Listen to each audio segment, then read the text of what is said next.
That's what Chicago would be facing. All right. Get your matchups. Remember, get back on defense. That's your big priority. If not, we get to Tampa. We're on the fifth side. MJ coming off Tony, either on the pass or the screen. On the fifth side action, okay? Bring Scotty into the post. Run your offense. Here we go, guys. Go, man. Everybody be ready. We welcome in Isaiah Thomas and Doug Collins. And as always, pre-tip, we go to Ahmad Rashad. All right, thanks, Bob. The big news on the Bulls is the condition of Scottie Pippen. As was reported earlier in our pregame show, he did take an injection yesterday. He told me he hurt that back in Game 3 and Game 4, irritated a little bit more. Before the game today, he said he had electrical stimulation, then he iced it, had ultrasound, had a massage, and then did a lot of stretching and told me that he is a little bit ginger, but nothing could keep him out of a game like this. Thanks a lot. The Bulls are just 4-4 on the road in the playoffs, and in fact have lost 4 of their last 5 road games against their toughest opponents, the Pacers and the Jazz. Jordan guarded by Russell. Hornacek will open on Pippen. They'll try and post Scotty on him. They go to it right away. Stockton comes over on the double team. Now back to Scotty, and they couldn't recover. Hornacek was left alone with him, and an easy 2 for Scotty. That's going to be the strategy here early. Try to go at Hornacek with Pippen. Michael will do a lot of the ball handling in the first period. Malone against Longley. Has to give it up, and Jordan is the only guy there.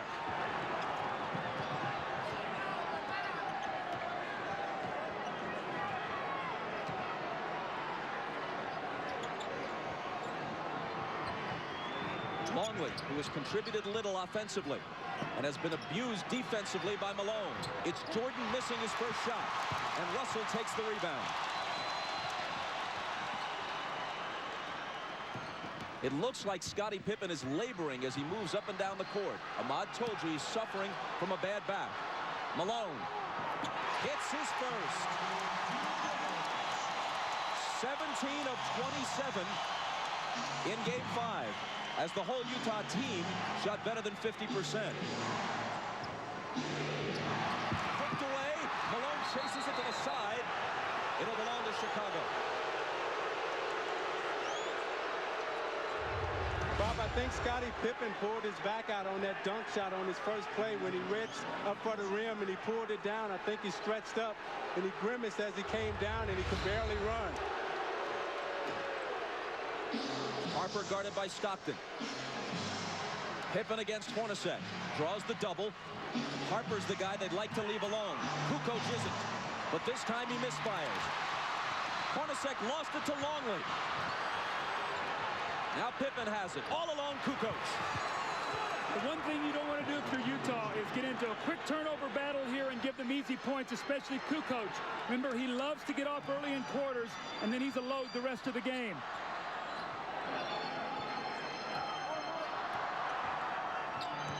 Hornacek from Stockton ties the game at 4. That was a great screen by Karl Malone. Hornacek set Michael Jordan up beautifully, and in a great entry pass by Stockton.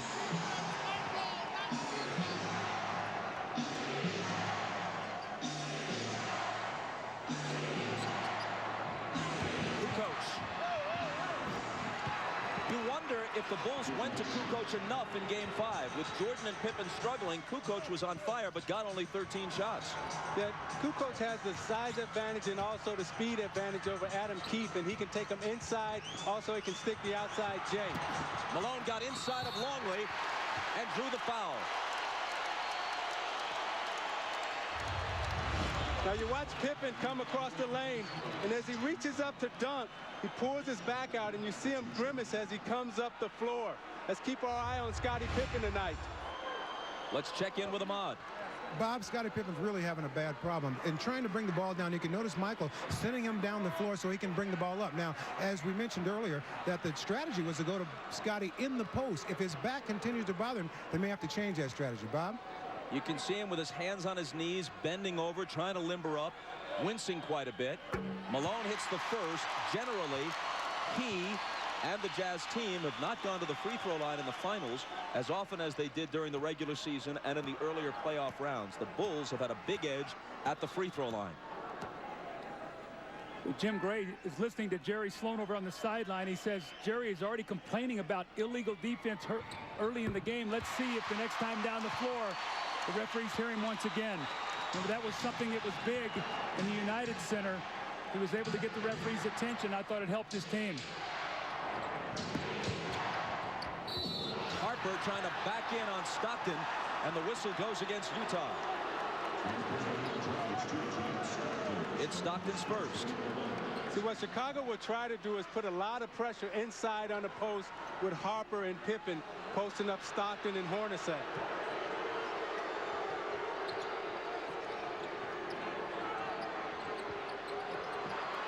Harper really battling with Stockton. Now he's got it. Tried to bring it back out, and Keith stole it. Hornacek loses it to Harper. And a whistle as Harper comes stampeding into the lane. Now, Bob, Scottie Pippen came back and got that steal, but he is really struggling right now. You're going to see him come in from behind, and after he knocks this ball away, he really sort of stands, and I watched him the whole way. He looked over at the bench at Phil Jackson, like saying, I don't feel very good right now. He's standing up straight. That's the first sign of a back injury when a guy stops bending his knees. A back injury is one of the most crippling of injuries, especially in an athletic context.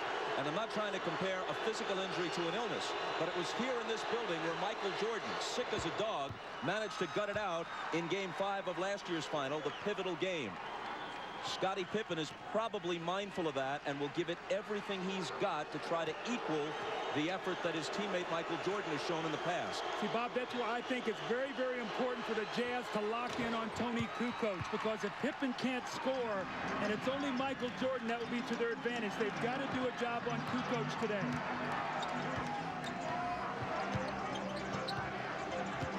Stockton drives on Harper, ties the game. Stockton didn't take a single shot in the fourth quarter of Game 5. His assist totals have generally been high.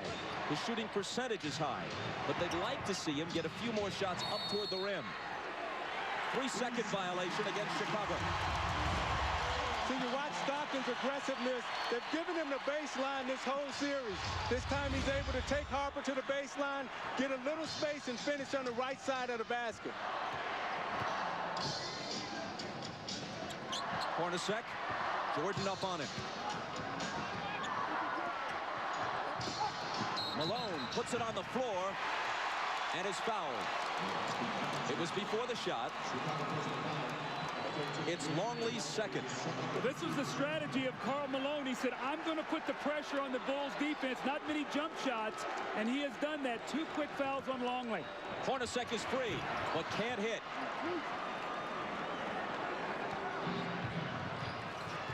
Hornacek is now 18 for 46 in the series. Jordan, there's his first field goal, and the Bulls take a 10-8 lead. If you take away Hornacek's 7 of 11 in Game 3, he's shooting around 30% for the rest of the series. 7 of 11 in Game 2, I should say, here. Harper reached in and fouled. Rodman off the bench. Let's see who he replaces. Longley has 2 fouls, and it's Luke who'll go out.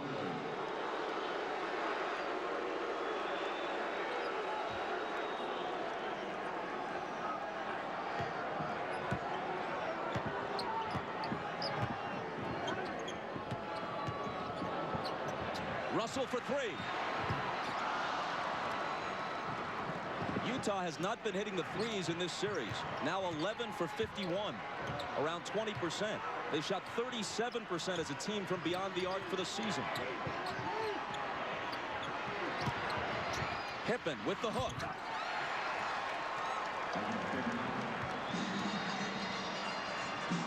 Chicago by 4.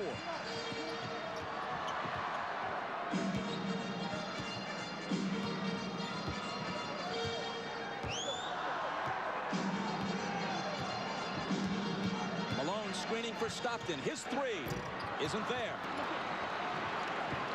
Pippen claims the rebound.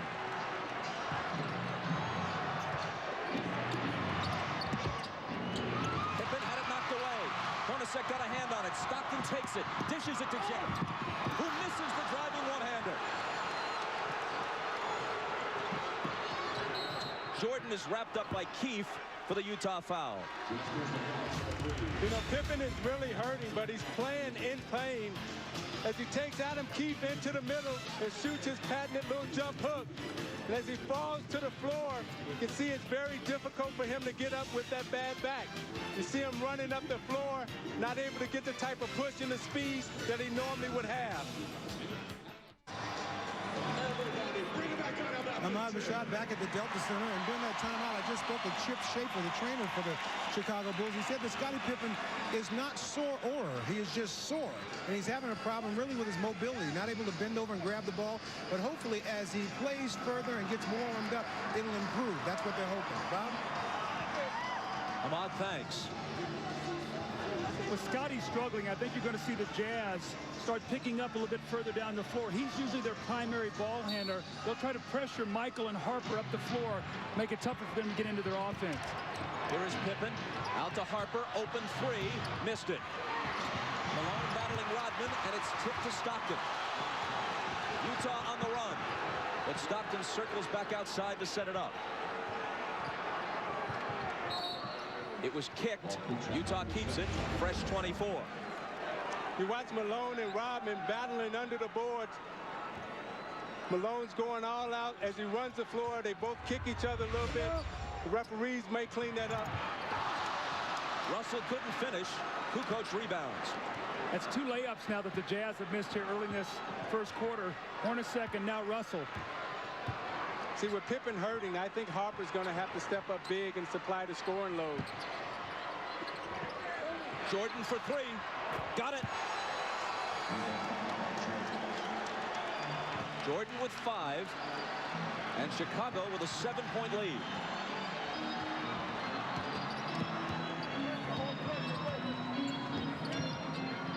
Malone on that left block, this time against Rodman. Takes him into the lane. Tries to muscle up, but loses it. Pippen back.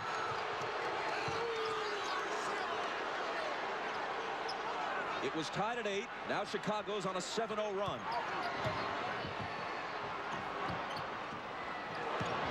Kukoc underneath to an unguarded Harper, and the Bulls have scored 9 unanswered points. Timeout, Utah. So you watch Karl Malone in the low post. They're not double teaming him. They're letting Rodman play him one-on-one. Consequently, when he goes up to put up the shot, he gets stripped, and it leads to this. Kukoc on the drive, the easy dump to Harper.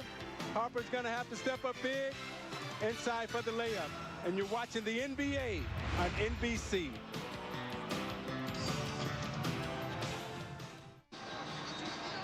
The Bulls lead by 9, but here's the bad news for them. Moments ago, Scottie Pippen, accompanied by trainer Chip Schaefer, leaves the bench and heads for the locker room. With more, here's Ahmad. All right, Bob, I just spoke with Chip, and he told me that Scottie asked out of the game, and he wants to go back in the locker room and try to stretch his back out and try to get it more loose before he tries to come back in. I'll keep an eye on it, and I'll keep you posted. Let's go down to Jim Gray. All right, thanks, Ahmad. Well, during that timeout, Jerry Sloan was about as loud and angry as he has been at his team this entire series. He said, guys, you are standing around. You're not fighting for any position defensively. You're letting the Bulls go wherever they want to go. Quit running around screens. Start running through them. Take a hard foul. Get some fight in you. Bob? Jim, thanks. He goes to his bench. Isley is in, and so too is Antoine Carr. Carr tries to make a move on Kukoc, and there's a foul on Kukoc, his first.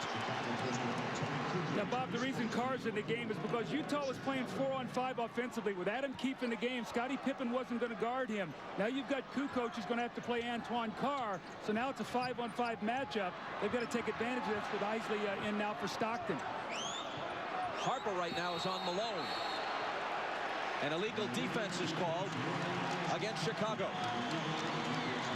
Doug, I think they should have started Antoine Carr. That center position is a revolving door for them with Ostertag and Foster, and it was important for them to get off to a good start. Now they've buried themselves and find themselves in a big hole.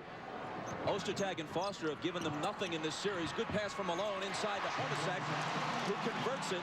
That's why Their lack of scoring at center is why they were interested in Ronnie Cycli and tried to get him from Orlando in a trade that eventually was voided.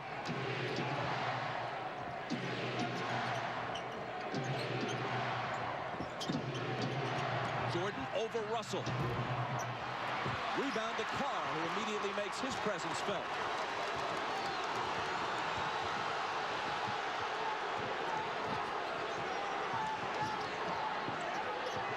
Michael Jordan's illegal now, so the Bulls are all running around. And it's their second illegal defense, which will result in a technical foul shot being taken. And Jerry Sloan just got a technical.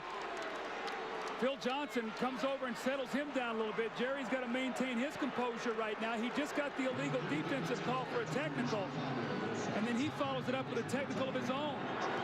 It's Jordan to shoot it first.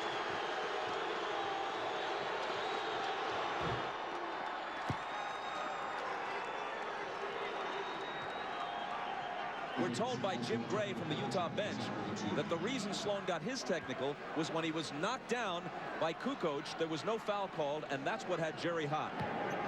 Remember, that's the same thing that he did against Longley to bait him into his 5th foul in here in game 2. So I don't think the referees went for that today. I think that was a good no call.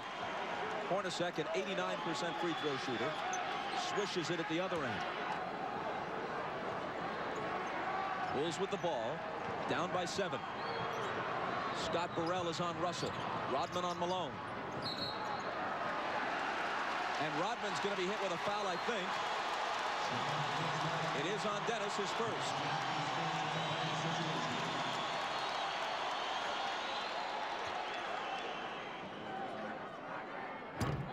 Malone missed the first.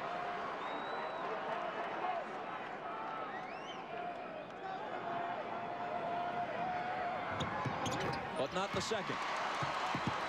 To give you an idea how close this series has been, other than the Game 3 blowout, the 9-point lead the Bulls enjoyed a short while ago was the biggest lead for either team in any game, other than Game 3, of course. Kukoc misses, and Isley rebounds.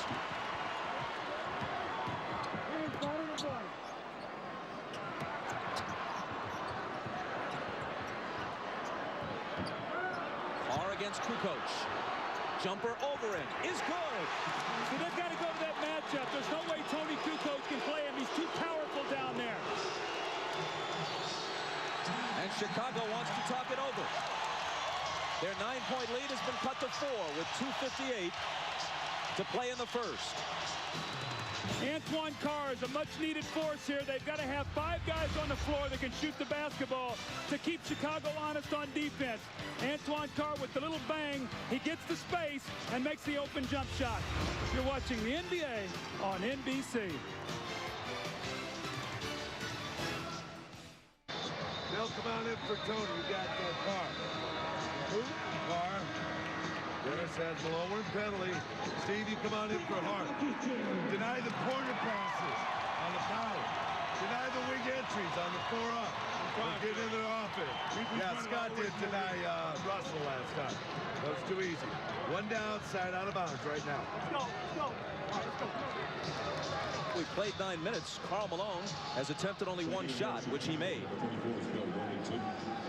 But he's put the pressure on the defense. He's gone to the basket, and what he's done, he's got them in the penalty here early by drawing a lot of fouls on Longley and Rodman. That will take its toll as the game goes on, Bob. The seldom used Bill Wennington is in, along with Scott Burrell and Steve Kerr. Rodman and Jordan complete the 5 on the floor for Phil Jackson right now.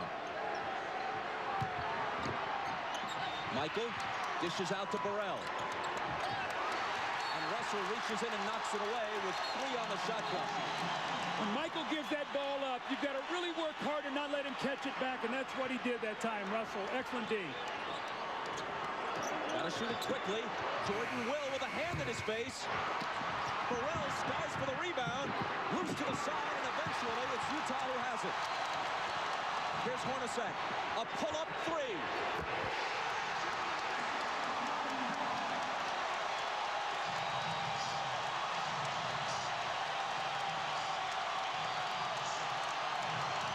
It's hard to imagine Utah winning the next 2 games and taking the title unless Hornacek hits shots like that, which outside of Game 2 in this series, he hasn't been doing.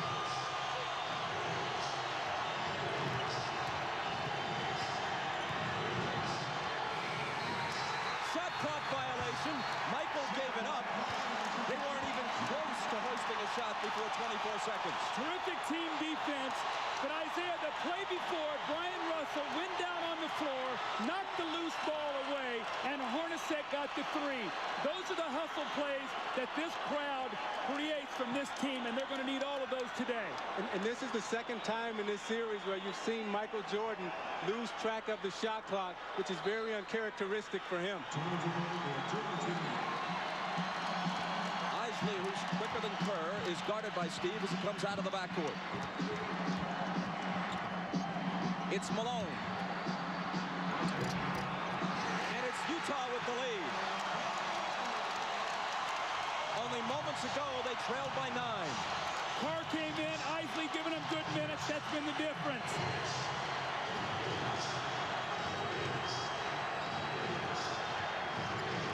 Jordan.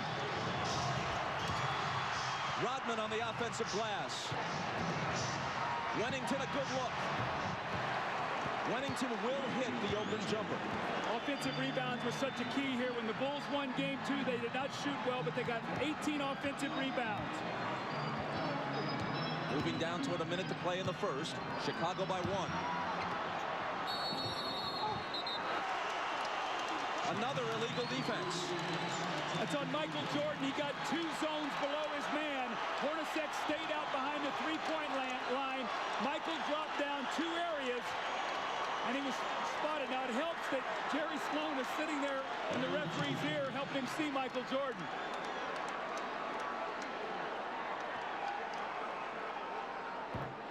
Hornacek hits the technical.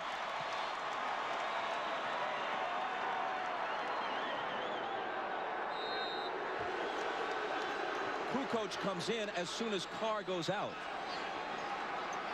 Kukoc having trouble covering Carr defensively earlier in the game. Isley bounces to Malone. Tough shot, but he cans it.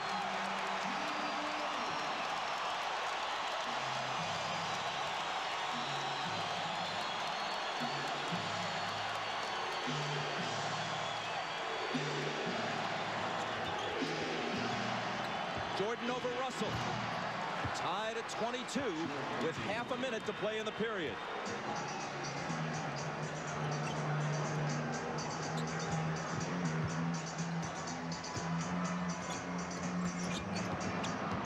Malone against Wennington. Off balance, hit it, plus the foul. See, Bob, that's what I'm talking about, being aggressive, Isaiah. Taking the ball to the basket. Isley with the give and go. He doesn't settle for the jump shot. He puts the pressure on the defense, and it's a tough shot. And the same thing, he sees Wennington on him. He says, no way I can get this shot. He bodies up. Now an opportunity for a three-point play, which would give his team a three-point lead. And the weak spot for the Chicago Bulls is when you get past Longley and Rodman, they have nothing behind them, and Malone is smart to get into their bench now. A dozen from Malone in the first quarter. A perfect 4 of 4 from the field. Almost as important, Hornacek has contributed 9. They need him. Kukoc. They had a foul to give. It looked like he traveled, but just before that, the whistle blew for the foul. Now, Chris Morris slapped him from behind, so he took the good foul. Bulls will have to inbound the ball with 8.4 seconds to go, and Greg Foster's going to come into the game. Now, Bob Dorizi's in right now.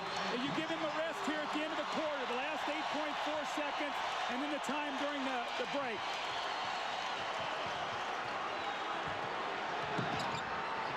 Jordan, double team, forces up the quarter's final shot and misses it. A better start for Carl than for Michael.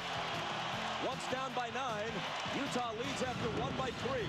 And you're watching the NBA on NBC.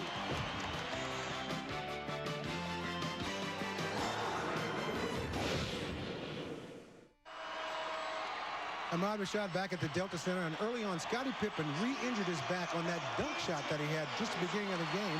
He has been in the locker room for the past 5 or 6 minutes trying to stretch that back out. He has both doctors in there. They're just trying to see what they can do to get him ready to play. And if anything else happens, I will be here to report it to you. Bob? Ahmad, thanks a lot. Guys, as we begin the second quarter with Utah up by 3, something significant. They were able to make a run and turn this game around a bit with Howard Eisley on the floor rather than John Stockton. And Eisley did not play well for them in Chicago, so much so that Jerry Sloan barely used him with the game in doubt on Friday night. Well, they went on a 17-5 run with Stockton sitting down, but also a key, they brought Antoine Carr in for Keefe. So they got another offensive player in there, Bob. That was real critical for them. As Jim Gray reported before the game, Eisley has been suffering from vertigo. Apparently not dizzied by the heights of Game 6 tonight. Shandon Anderson with a nice move. Every time Anderson comes in, they immediately go into post against either Burrell or Buechler. Jordan opens the second quarter on the bench, which is usually the way Phil Jackson plays it. Whistle away from the ball from Hugh Hollins. Again, Isaiah, Shandon Anderson in the post, and he just backs Scott Burrell down. Nobody helps him out. And that's a big weapon for them coming off the bench. And Doug, the danger is when you don't finish your job at home, Scottie Pippen comes on the road, he gets hurt. I remember when we were in the finals playing against the Los Angeles Lakers, and I got injured in the Game 6, sprained my ankle, turned the whole series around, and that's what may happen here. Anderson picked up the foul a moment ago, and then it's Foster following him. 2 quick Utah personals here in the first minute of the second quarter. Knocked away from Wennington, ball loose, chased down by Foster. But then he loses it. An unforced error, to use tennis terminology. There were 2 white shirts there. See, Bob, the difference right now is when you're resting Michael Jordan. With Pippen hurt, he's not out there with the anchor that second team. Now you've got a team out there who's going to run the show, who's going to be the guy to make sure that they run their offense and get the shots that they want. So this really hurts with Scottie Pippen being out of the lineup right now because you have to rest Michael Jordan at some point. Kukoc is the only starter for either team on the floor right now.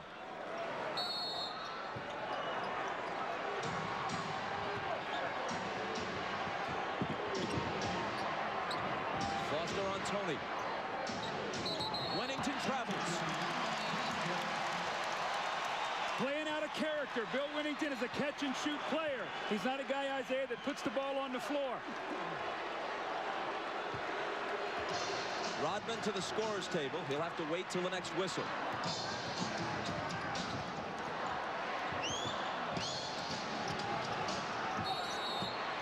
Which comes almost right away. Another illegal defense against Chicago, the 4th.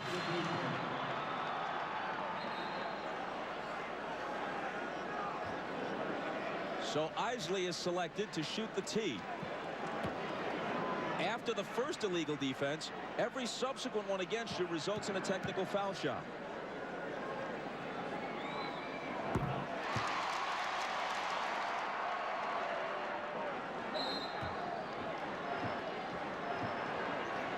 Utah by 6. Foster on the move. And throws it away. 2 atrocious turnovers by Foster on consecutive possessions. Trying to do too much. Keep the game simple. You'll get minutes on the floor.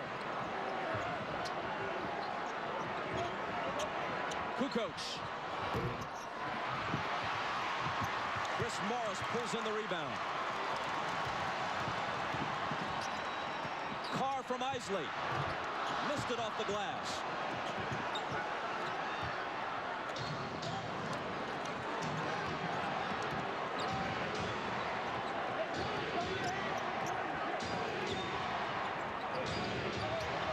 Rodman, good pass to Kukoc. Great back cut by Kukoc. He set him up, then back cut, faked him off the screen. Great pass by Rodman. Great look by Kukoc. See, Isaiah, though, Foster's got to push him over the top. That's what they did in the game 5, and Tony got 7 points to start the game.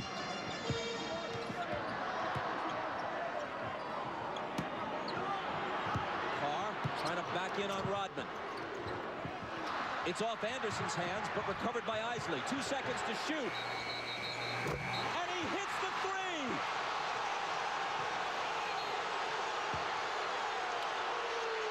Are they calling the shot clock violation? Let's see. Dick Pavetta says yes. And they wave it off, though it appeared to me as if he had beaten it.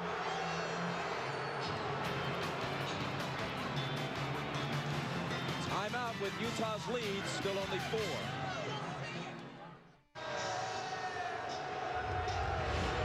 Well, it's a big break for the Chicago Bulls.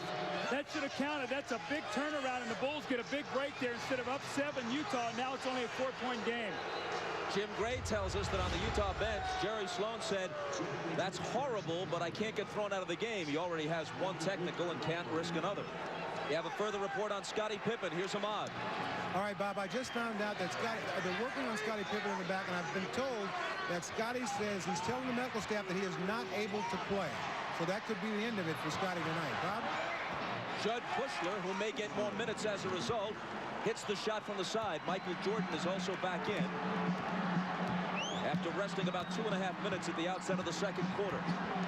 Now, if you remember, Bushler came in and gave Chicago big minutes in that Indiana series. He's going to need to do that again here tonight with no Pippen. Malone around Rodman to the hoop and missed it. Out of bounds off Utah. See, Luke Longley was just big there around the basket, and he forced Malone into a miss. Carl tried to get contact to get the foul, and it caused him to miss the layup, but Longley stood strong that time. Utah does not have a single offensive rebound in this game. In Game 5, they had better success on the offensive glass than at any other time in the series. Contact between Anderson and Kerr. Offensive foul on Chicago. See, teams really complain a lot about this because this is a pet play by Chicago. They make this little inside reverse pivot. Watch Kerr as the man goes by, and he bumps him off on the turn. That's a good call. I know in coaching against Chicago, I used to always warn the officials on that play because if you can let him turn, it's a very difficult play to guard, see? It's like the 49ers linemen used to do with that whiplash play where they kick their feet out and throw the defenders off balance. Now it's Bushler who's nailed with a personal. Isley has just gone out. Stockton back in at point guard. Brian Russell has also returned to Utah's lineup. That's Russell with the ball.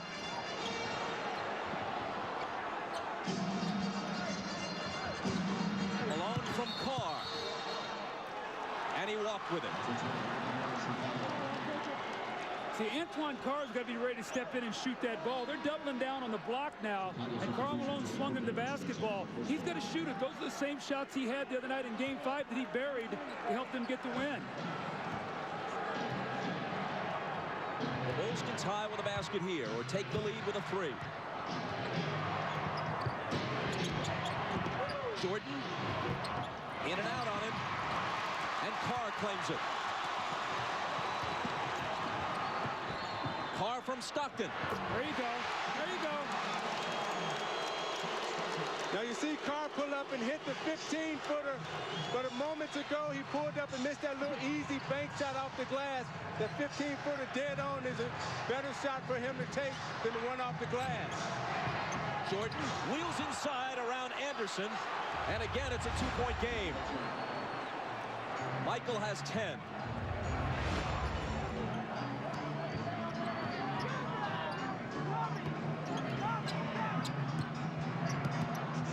Malone in traffic, got his own and put it back in.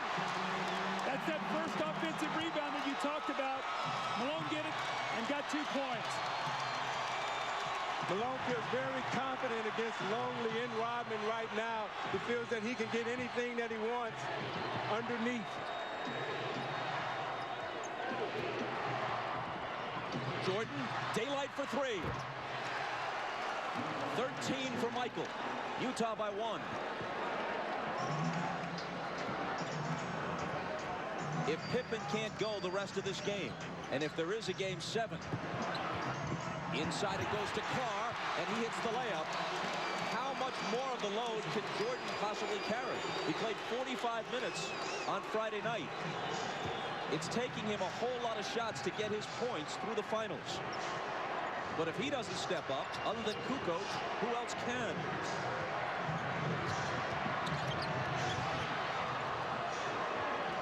Here is Tony.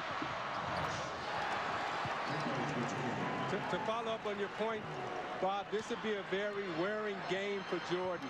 They'll try to tire him down and wear him out. It'd be interesting to see if he'll have enough at the end of the game because of the minutes he's going to have to play. Malone, tough catch, gathers it in, fade away. Carr to follow. Knocked away from behind, and he was fouled. It's number 1 on Jordan. John Stockton with a beautiful pass in rhythm to Antoine Carr, and the pull-up jump shot on the secondary break. And then Karl Malone working once again in the post. He backs himself down strong. Misses it, but the great effort and the great hands to get the ball back and the finish. And in a give and go, the back door, the weak side help. Anderson finds Antoine Carr underneath, and the little finger roll, and Utah leads by 1.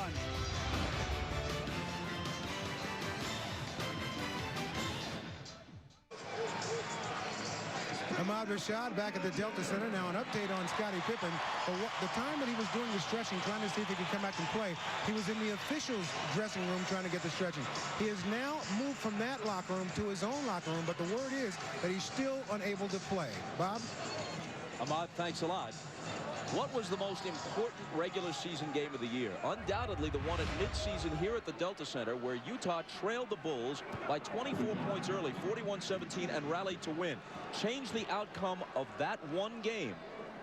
And this series would have opened and ended if a 6th and 7th were required in Chicago rather than in Salt Lake City. It was that win that gave Utah home court and gives them a Game 7 if one is necessary here at the Delta Center rather than on the road.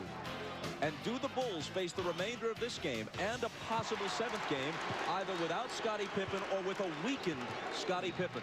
See, with the Bulls depleted right now, the Jazz must keep the pace of this game up. They've got to use their superior depth and just keep trying to wear Michael Jordan down. Jordan into the lane. Tough shot. He was fouled. He'll come to the line with a chance to tie it.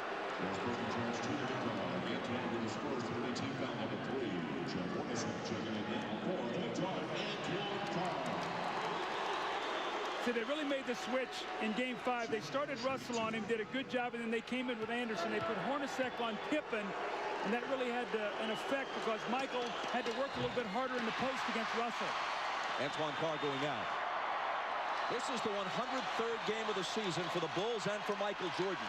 Jordan hasn't missed a single game since he returned from baseball. He has also played more minutes than at any time since the '92 season when he was a much younger man. And now with Pippen ailing, he'll be asked to do even more if that's possible.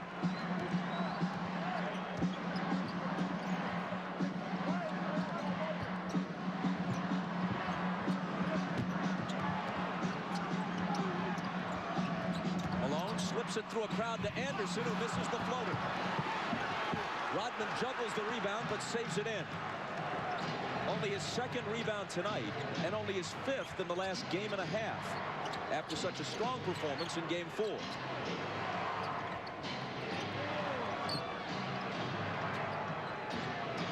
Michael springs free and takes the lob from Kukoc. Great roll off for Russell. Faked up and spent off him. Kukoc put it right there for the easy lay-in for Jordan.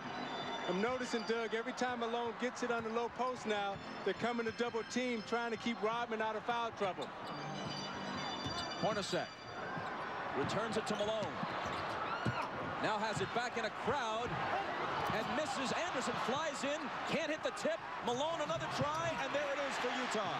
You see, Rodman didn't even try to contest that shot underneath. Don't want to get in foul trouble, so Malone's going to have his way down there. Just have to be careful and take his time and not draw offensive foul. Riding the seesaw, now it's Utah's turn to lead. Stockton knocked it away, Chicago ball.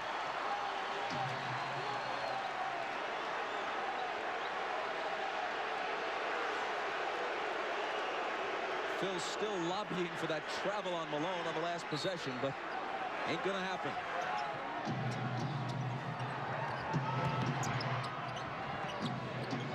Michael, head fake, he traveled. So Phil got the traveling call, but certainly not on the guy he wanted. And Steve Kerr just said to Pavetta, hey, call it on Malone down at the other end. I talked to Rodman after the last game, and he felt that Malone traveled a lot. That's why he was able to get away from him. Malone in the lane. Up and under against Rodman. He's getting such deep position right now on Rodman. The Utah Jazz are executing their offense to perfection. 18 for the mailman. Jordan for three. And there's his answer. I think that's his third three of the game, Bob. And going into this game, Kukoc and Pippen were a combined 4 for 23 from three at the Delta Center in the first two games. It is his third tonight, and he has 19 points. Malone tries to answer, and can, and he has 20. A Jordan-Malone duel shaping up in Game 6.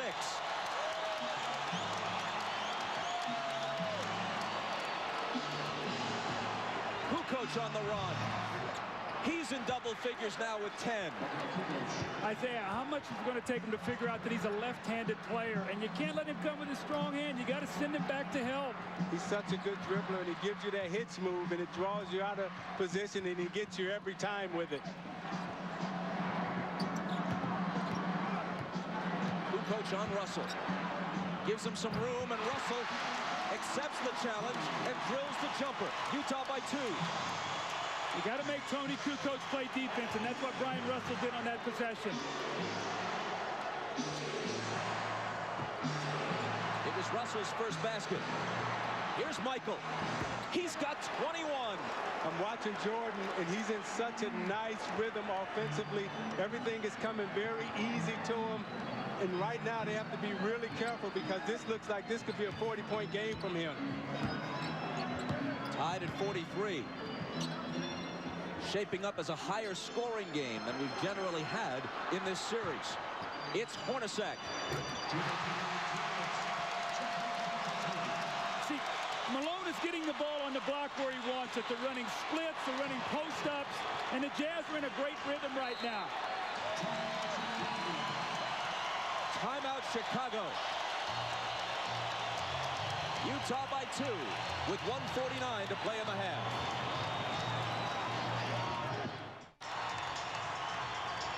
Let's watch the Michael Jordan possession that he scored on. Brian Russell, as he cuts, is going to give him a shot. Michael doesn't like it. Michael delivers a blow right there. So Russell pushes him back, and he catches it. Now you got an angry Michael Jordan. He squares up and buries the shot. So the referees let both of them get a blow in, and Michael finished with a jump shot. 8 of 14 thus far. Down by 2, the Bulls put it in play. Jordan's the guy they want, even more so than usual, and that's why.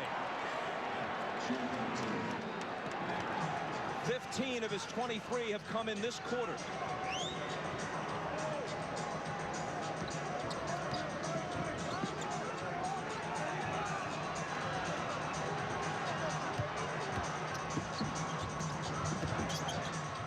Hornacek off the back iron. After the missed 3, Chicago comes back, looking to take the lead. Russell trying to contend with Michael. Finally, he misses one. Anderson tries to save it, but was on the line. Bob, the only thing you can hope for right now is that Michael Jordan's going to run out of energy because he is in an unbelievable scoring mode. The back up and the fade away, and he hits the jump shot, then he comes back the next time, but he's wanting the ball in every possession. Can he play at this pace if Scottie Pippen can't play it all in the second half? If ever there has been an athlete, at least in recent history, able to will himself beyond even his considerable physical talents, it has been Michael Jordan. As Skip Bayless of the Chicago Tribune put it earlier in the playoffs, he's that rarest of athletes, a supremely talented overachiever. Stockton's all over Kerr. Now it's Hornacek on Michael. Fade away. He's missed 2 in a row now. Hornacek brings it back the other way.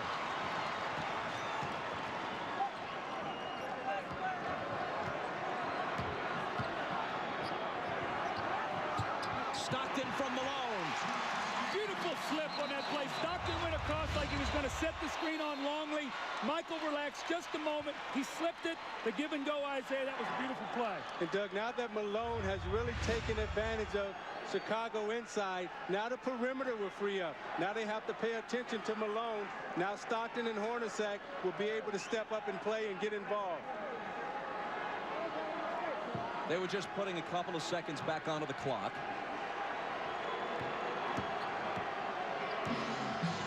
Michael for three. Hornacek takes the rebound. Jordan had made 3 3-pointers earlier in the half. He's now missed 3 shots in succession. Big possession here for the Jazz. A chance to get this crowd alive and up 4 going in at half. Shot clock and game clock virtually identical. Stockton fouled. Chicago had a foul to give. Utah ball from the side, still plenty of time. 6.9. The foul was on Kerr, his second. He goes out. Harper in. Better defensive player anyway. Malone. The bounce to Russell. 2 big assists in the last couple of possessions for Malone. 3 seconds. Michael to half court. From there. Almost. So Jordan had 23, matching his number in the first half, but missed his last 4. Malone generally more accurate in the course of scoring 20. Utah by 4, trying to force a Game 7. You're watching the NBA on NBC. Ahmad Rashad back at the Delta Center where the Jazz lead the Bulls by 4. Now the big story here in the first half has been the condition of Scottie Pippen's back. He has really been hurting. But during the halftime, the massage therapist gave him ice, massage. His back was having spasms. He got the spasms to stop, and Scottie Pippen is back out here on the floor. Whether or not he'll be able to play and play effectively, we'll find out. Did you start? Really? All right. Dennis, hold up.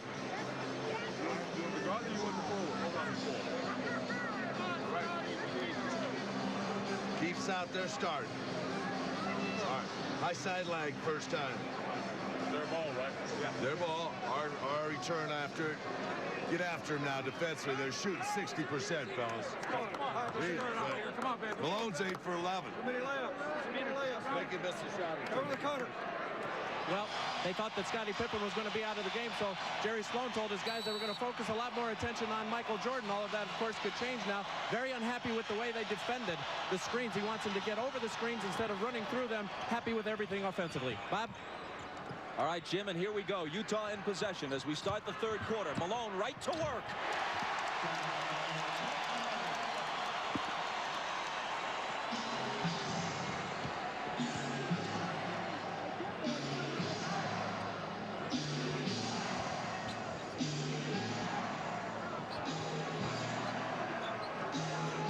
Hornacek on Pippen. It's Kukoc. The 3 spins out. Hornacek with rebound position. Utah in front by 6.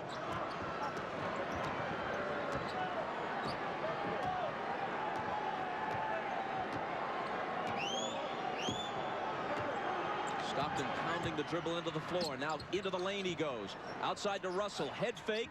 Now Stockton. Air ball grabbed by Keith. Blocked back in his face by Pippen, and a 24-second violation as they never hit the rim.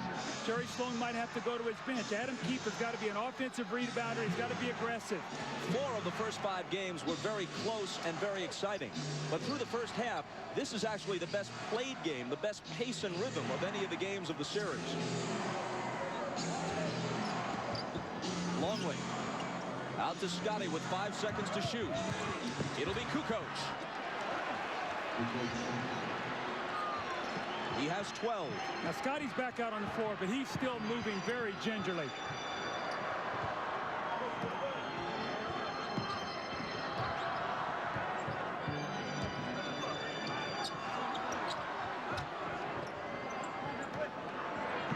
Malone inside and a whistle before the shot, and a Chicago foul.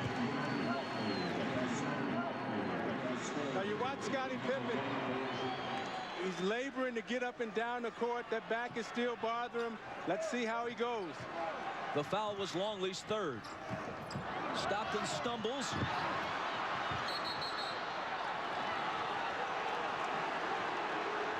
And on the steal, Chicago recovers the ball and asks for timeout.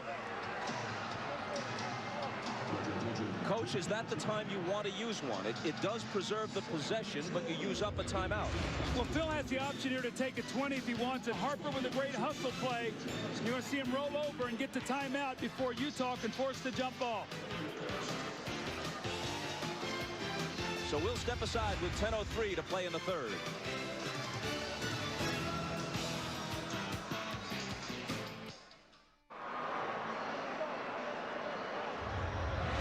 Well, the last two MVPs have been Michael Jordan and Karl Malone. So you see them working their magic. Michael feels the pressure, reverses for the lob. The fading jump shot been terrific. And Karl Malone with the great hands in the second shot. Then the deep post position on Rodman in the layup. And he, too, with the fading jump shot. So both of these guys have been terrific for their individual teams today. It's been the best played game offensively we've had in the series. Chicago ball down by 4.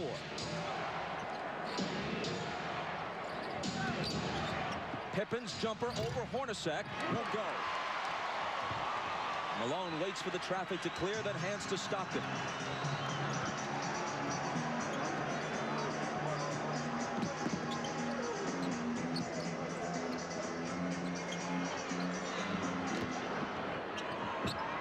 Malone against Longley. And a foul, and if it's Longley, it's his 4th. He's just not quick enough, Isaiah, to get up and body him, because when he makes the first quick step, Luke can't slide over and get in front of him. He sticks his knee out. Now, this is twice in this quarter.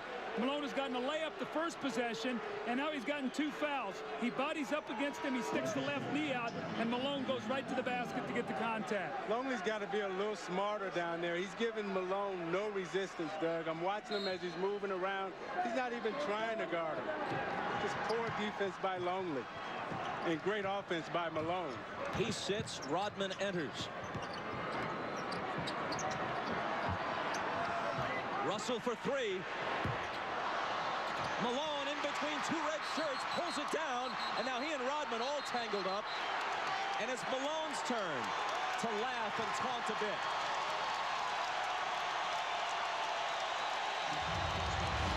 It's a great hustle play by Karl Malone. You're going to see him.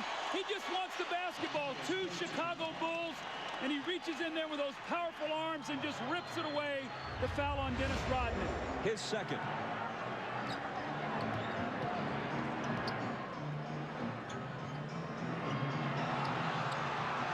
Hornacek into the lane. Knocked away from him, but another Chicago foul. It's the Bulls' 4th foul, barely more than 3 minutes into the period. Utah doesn't have one yet. See, it's so important for Karl Malone to attack the defense, Isaiah. So even though he doesn't shoot free throws, he gets them in foul trouble. Now 14 fouls.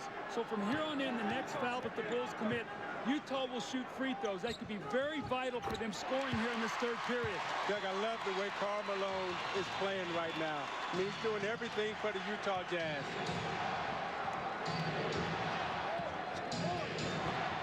Jordan pulls up and connects.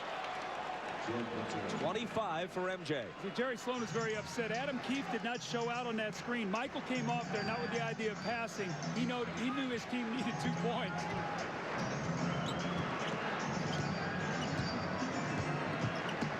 Malone from 20.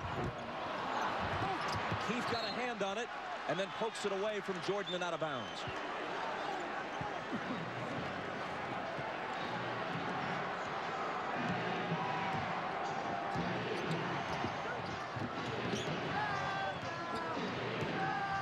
Pippen is on the floor, but not with his usual ball handling responsibilities. This is Scotty out high, immediately returns it to Harper. A little jump hook is good. Just the presence of Pippen on the floor, you've got to be able to honor him, and he's a great post feeder. Chicago back to within 2. Malone from Hornacek. Rodman managed to wrest it away from him, then Harper takes it. Malone argues that he was fouled.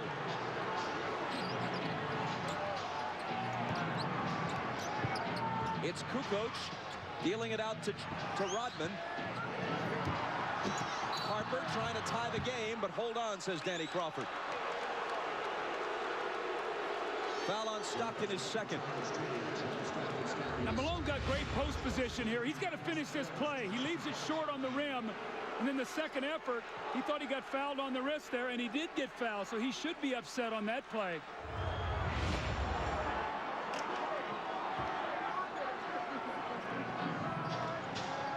Adam Keefe out, Chris Morris in for Utah. Here's Jordan.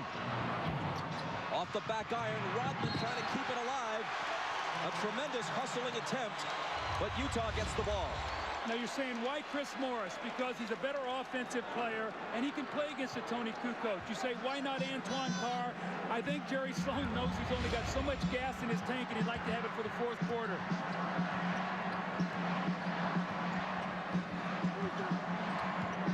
Malone had it go through his hands, and Rodman takes it. I don't know, Doug. If I'm Jerry Sloan, I put Antoine Carr in the game. I don't mess around. I don't mess around with Chris Morris. Kukoc can't tie it. Malone clears it.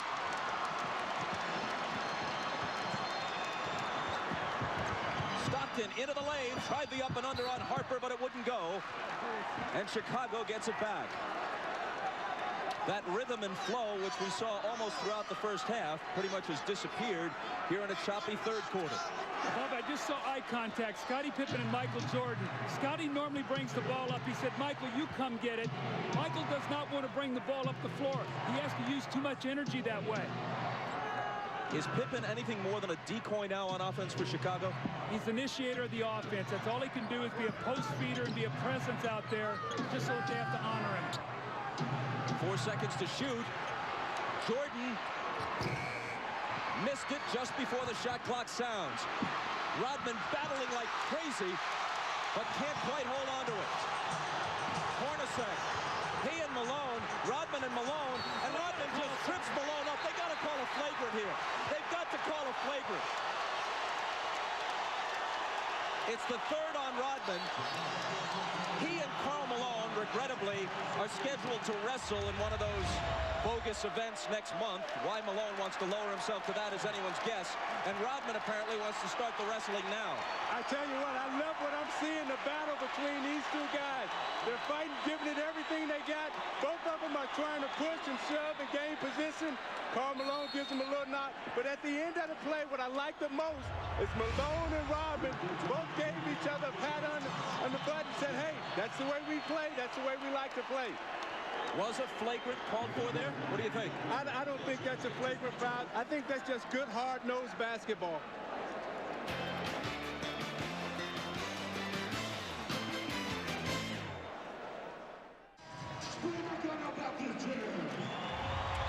Well, the series was way too pretty here in the first half. Now they're getting down to the basketball we've seen. Rodman and Malone go down. That's one. Here they go, two. Finally, the third time the foul is called, and I think it was a good no call that it wasn't a flagrant. That's Dennis Rodman's way of trying to get in Karl Malone's head. However, Karl Malone is smart enough as a basketball player that he's not going to let that throw him out of his rhythm. Malone has 23. And can't add to it. Kukoc takes it down. Chicago trails by 3 as we move inside 6 minutes to play in the third.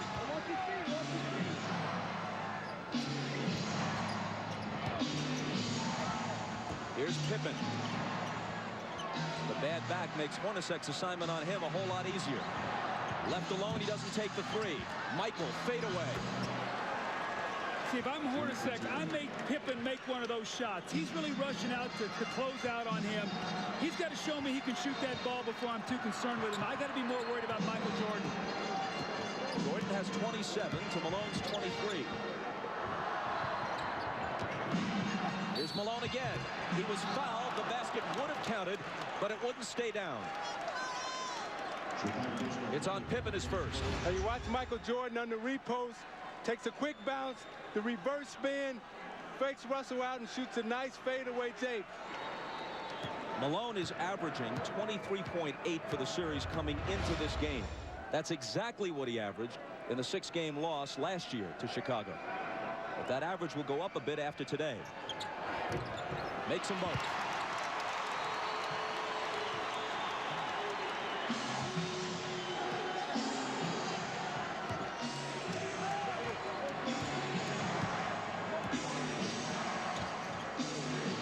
Michaels pass to Scotty.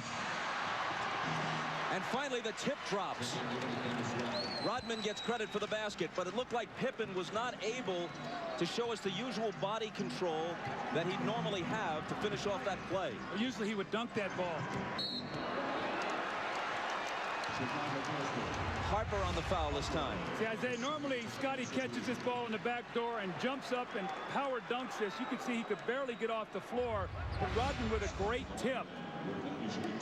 And when you have a back injury, Doug, it's hard for you to squat and use your legs to get the lift. So therefore, you're jumping from a standstill and straight up position. Tonight on Dateline Sunday, a tornado rips through the Midwest. And the program also has survivor stories from Mount Rainier. That's Dateline tonight after the game. It's at 10 o'clock for those of you on the West Coast. Harper grabs the rebound as Stockton makes one of two. Utah by 2.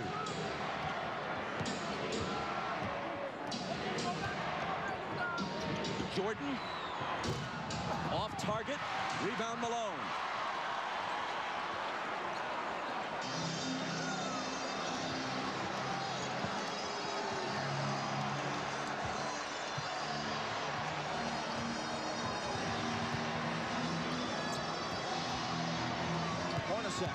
Driving on Jordan, knocked away from him. Still Utah ball.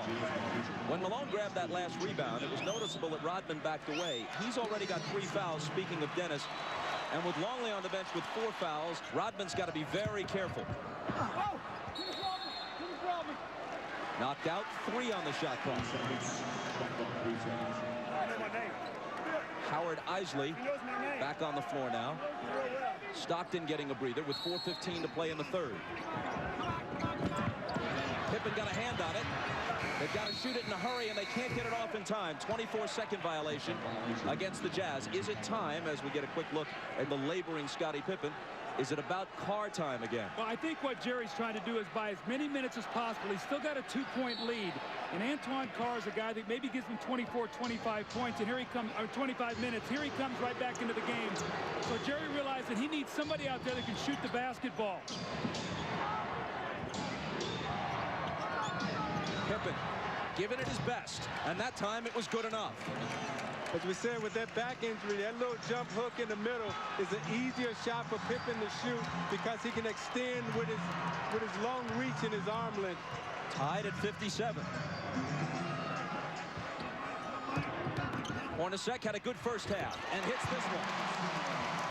They're really making Michael work on a lot of splits. Hornacek is being very active. They know that Michael is the majority of the offense today, so they've got to keep him in motion. 15 for Hornacek. Now trying to guard Pippen. Scotty splits the defense, can't hit the bank, but Rodman with a second tip. That's the energy we talked about that the Bulls needed from Dennis Rodman. He gave them nothing in the first half. That's 2 tip-ins for 4 points here in this third period.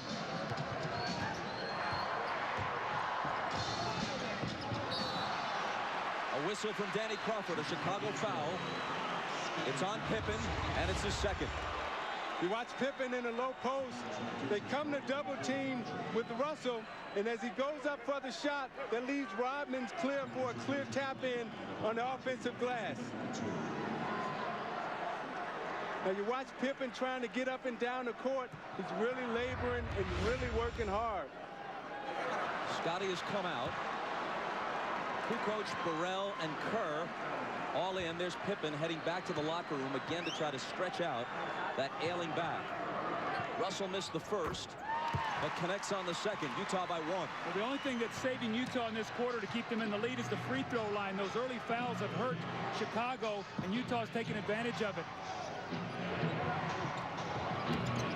Kukoc knocked away, and there's a Utah foul. It's just their second of the period. Doug, I've watched Jordan the last 4 plays, and he's picking his spots to get some rest out on the court. He's not playing Hornacek as tough because I think he knows that at the end of the game, he's going to have a lot of energy.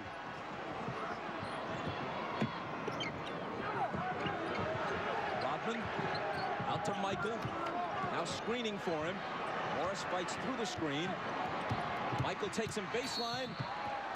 Draws the contact and the foul.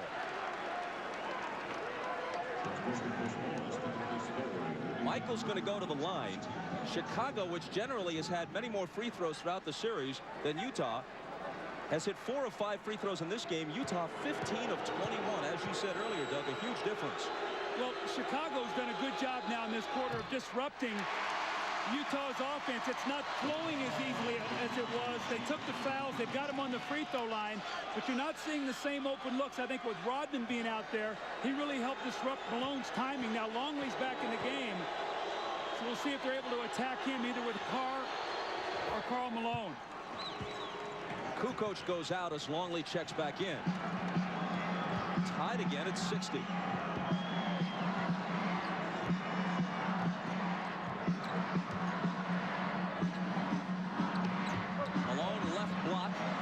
It best against Rodman. When the double comes, he dishes it out to Carr. Now it's Hornacek. 3 seconds to shoot. Now they're going to have to force it.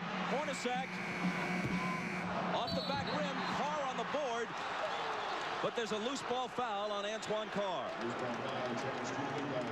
It's his second. You see how Utah is using so much of the shot clock now? That's not what they did in the first half, Bob. They got their shots up earlier in the clock. Now the Bulls have them working against that shot clock. They're not getting good looks. And they're going to have to speed up the tempo of their offense now.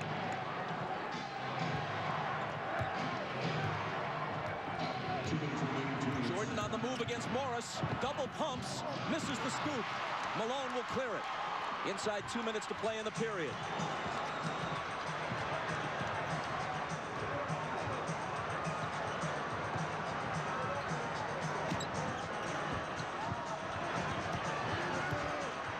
Antoine Carr missed it.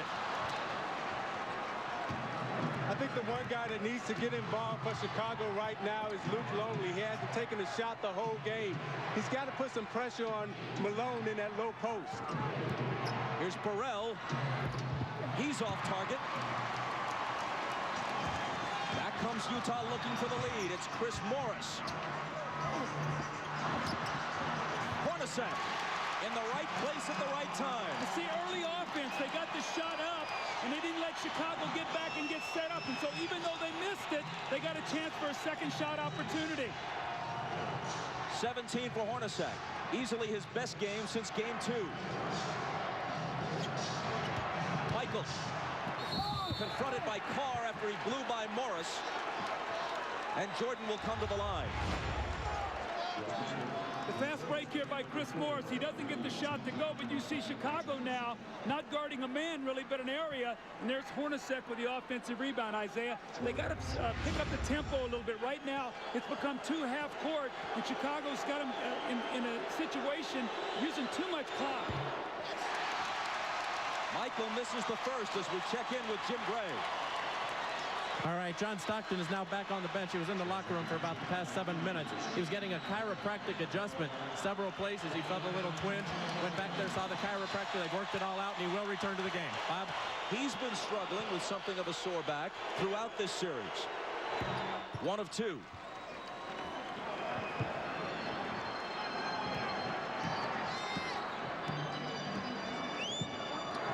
Utah by 1 and with the ball. Isley hands it to Carr.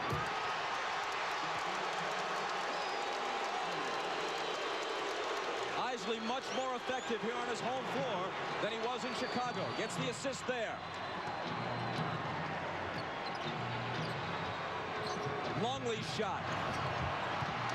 Isley the rebound. Last shot of the quarter here. Be big for Utah if they get a score. It'll push it to 5 or 6. They're on their feet at the Delta Center.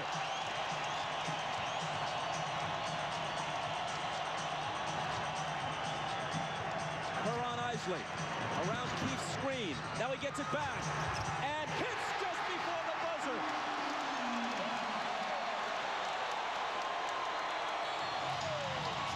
Minutes from pushing this to a Game 7. Utah leads by 5. We're back after these words from your local station. You're watching the NBA on NBC. Howard Isley, after a miserable Game 5 with no points and 5 turnovers, today has been big. He's helped rest Stockton. You see the kick down to Antoine Carr and the dunk. And in the last possession of the quarter, makes a pass that Adam Keefe makes a terrific catch on behind him and finishes. Today, Isley has 1 point and 3 assists, no turnovers. He's given him good numbers off the bench. As we start the fourth quarter, Michael Jordan has scored 29 points. He's 10 of 24. At one time, he was 9 of 15. That means he's just one of his last 9. He's played 34 of the 36 minutes so far after playing 45 of 48 on Friday night. Remember, in the fourth quarter Friday, he was just 1 of 7 from the floor. You have to believe fatigue is an important factor now. I think with Michael Jordan, he's smart enough to rest on defense and try to conserve his energy for offense. Here he is on offense. And he'll be coming to the foul line just as the fourth quarter starts. But even those poundings take something out of him, right, as he goes to the basket. Now, those are the things that take the most energy out of you. Because if you can imagine yourself, if you had to wrestle with an individual for 2 minutes, that's very tiresome. However, when you're running up and down the court, that's an aerobic exercise. That doesn't take a lot out of you. So him going to the basket, taking that pounding, that takes a lot more out of you. And also right now is normally the time that Michael Jordan rests. He tries to rest the first couple minutes of the fourth quarter without Pippen. He's not going to get that rest. So we'll see what that does as the game wears on. But Jordan is the one individual that I've seen in this game since I've played that can carry his team in the fourth quarter even when he's fatigued. He's already played more games and more minutes than at any time in his career. Isley, big hoop for Utah.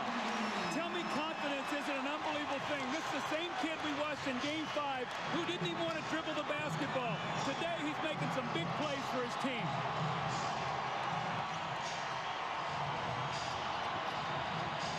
Jordan against Anderson.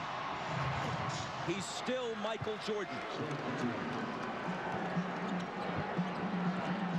Whatever he has lost through fatigue, through age, through whatever, has only brought him somewhat back to the field. He still leads the field. Morris out of the corner. Rodman with board position on Antoine Carr.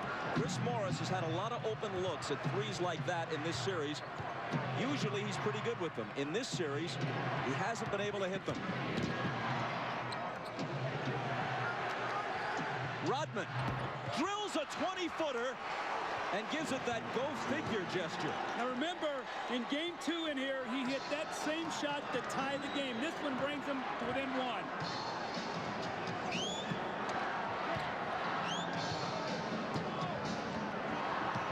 Isley returns it to Keefe on the screen roll, and he blows the dunk. He argues that he was fouled, but he should have finished it anyway.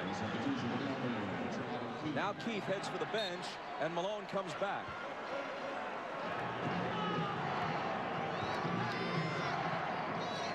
Chicago can take the lead. See, now Malone has to guard Kukoc now on the perimeter. Watch that matchup. Jordan between the legs and the jumper. Off target, rebound Morris.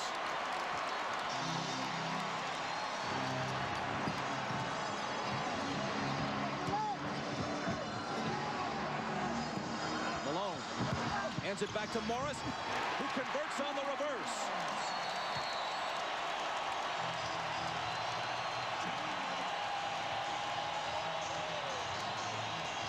Timeout, Chicago. Now you watch Jordan using all his energy on offense. To go drive hard to the left and shoot the fadeaway J.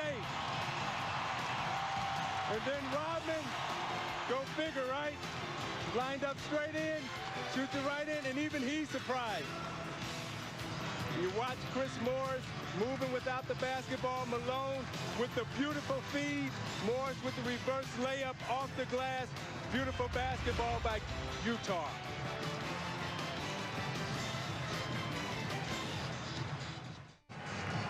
Ahmad Rashad back at the Delta Center. Now the strategy on Scottie Pippen, they had him in the back. They were putting ice on his back and electrical stimulation for pain relief, and they were trying to bide their time up until the 10-minute mark to bring him back out and see if he could play the last 10 minutes of the game. As you can see, he's back. He's on the floor. We just have to see how it goes. Bob? Ahmad thanks Michael Jordan's first rest of the second half, and you'd have to guess it will be brief.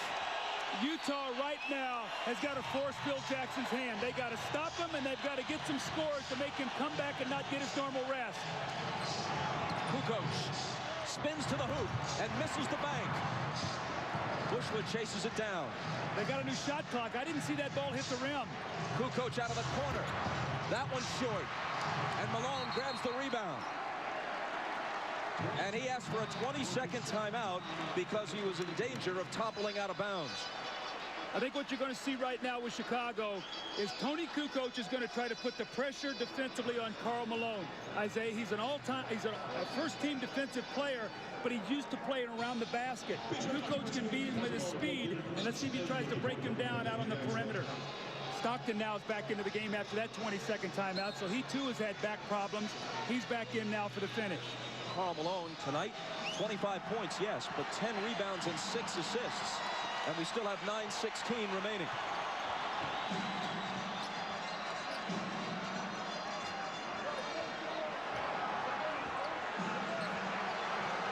Stockton on the dribble against Kerr, trying to find Malone, but they get a hand on it, and Rodman grabs it.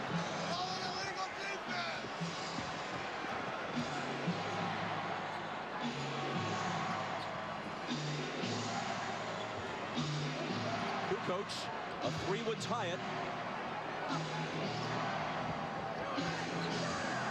4 seconds to shoot. Stockton knocked it away from Kerr. Malone tumbles. Should be a 24-second violation since no one had established clear possession of that loose ball, and that is what's called.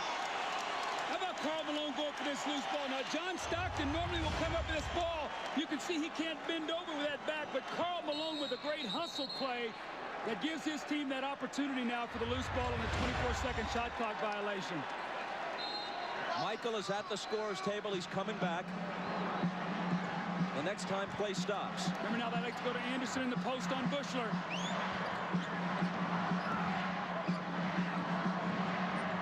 Carr from 20 feet. It spins out and Rodman is there. Brian Russell comes off Jerry Sloan's bench. As soon as he saw that Jordan was about to come back in, he calls on Russell, who probably will guard it. Kukoc to tie it. There was a great screen by Steve Kerr to open up Tony Kukoc, sacrificed his body, took on the bigger Malone, so Kukoc can nail the 3. 15 for Tony. Utah's got to get some movement.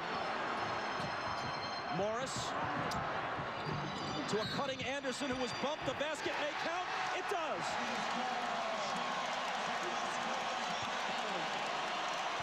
Bob, you can see now Karl Malone has a tough time on the perimeter. He doesn't like to play out here, so he gets bumped and he just tries to run through the screen. Kukoc gets the bare 3 and knocks it down. And in the good movement here, you got to get a slash and a cut to get to the basket. Too much standing around for Utah. An opportunity now for the three-point play, which they get.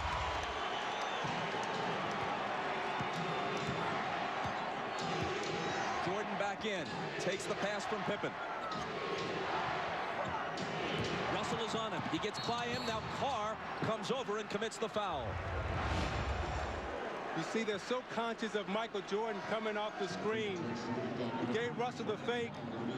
Then he came baseline, and watch as he braces himself to absorb the contact, knows that he's going to get fouled. He's going to go to the line.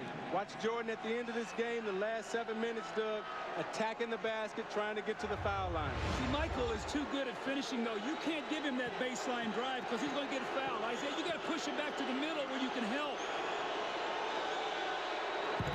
Jordan is now 7 of 10 at the line.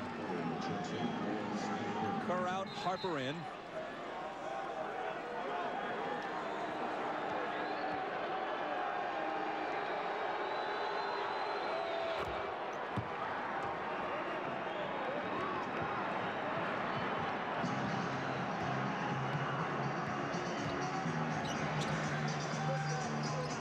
Hornacek guarded by Jordan.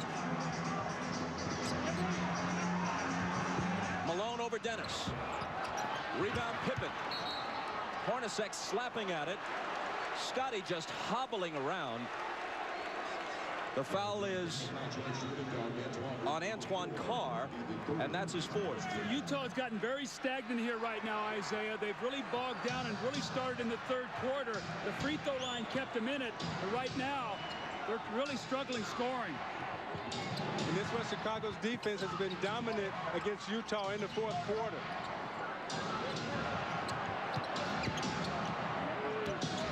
Jordan with the jumper. And with 37 points, as Utah falls behind now for the first time since midway through the second quarter. See, he's headed for 40. I would start double teaming Jordan every time he touched it. Brian Russell went down, and there's a foul on Kukoc. Now, you talk about wanting to bring Jordan to the middle, but his game is so complete. And when you bring him to the middle, he's able to come right to that right hand, square up, and shoot it right from the free throw line. It's Chicago by 1, and you're watching the NBA on NBC. All right, here we go. They'll probably come back to the same thing. Watch Malone runs the screen roll. We're in our purple. Now, push the ball under control. Reverse the action on the backdoor step. Motion, twirl. Welcome back to the Delta Center. I'm Jim Gray. Jerry Sloan during this timeout told his team we can't keep playing this stagnant offense and walking the ball up the court. We need some cutters. He wants to push the ball, try and get some fast break opportunities off the rebounds. Wants them to set some picks and run off the picks, create some movement in the offense. Bob? Jim, thanks. If Jerry Sloan wants fast break points, they have to turn to John Stockton right now to push the tempo. And thus far, he's only attempted 4 field goals, 5 points, 4 assists, and 3 turnovers. Stockton has to come through. Here is Stockton with Harper on him. Antoine Carr. Malone, 3 defenders on him, and they take it away. It's Pippen wincing as he comes up with the loose ball.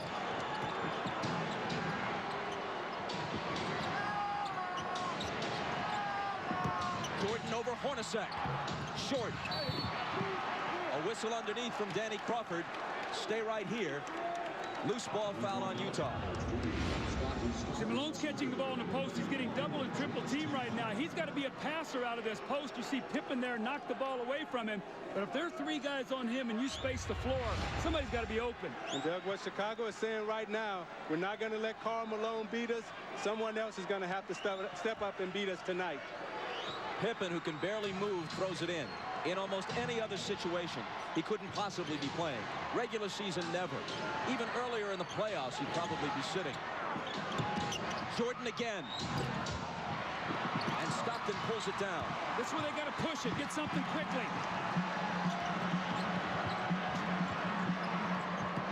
Underneath to Carl, and he was fouled. It was a nice feed by John Stockton, pushing it up the court, catching Malone early in the offense, right underneath the basket. Malone did a great job of sealing and drawing the foul. 4 on Rodman. Michael's upset with himself right now. He's missed 2 jump shots that would have given his team a 3-point lead. He's really upset about that because both of them were very makeable shots that Michael normally makes. And Russell has done a good job guarding Michael Jordan, forcing him to shoot jump shots and not really allowing him to get to the basket. Malone busting loose with the huge game on Friday night. He had 20 in the first half. He's at 26 now after the free throw. Jordan leads all scorers with 37. He's 13 of 30 from the floor.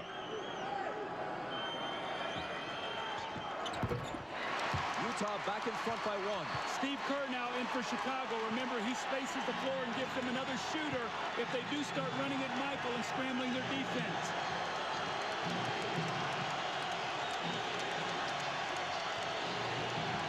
Michael again. Russell takes it down. Stockton has a little daylight, and Utah has a 3-point lead. Transition basketball again. The little screen by Malone, and he hits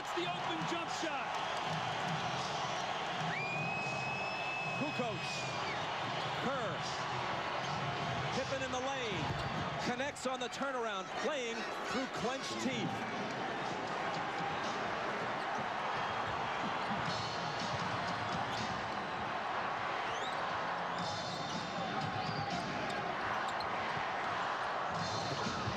Malone.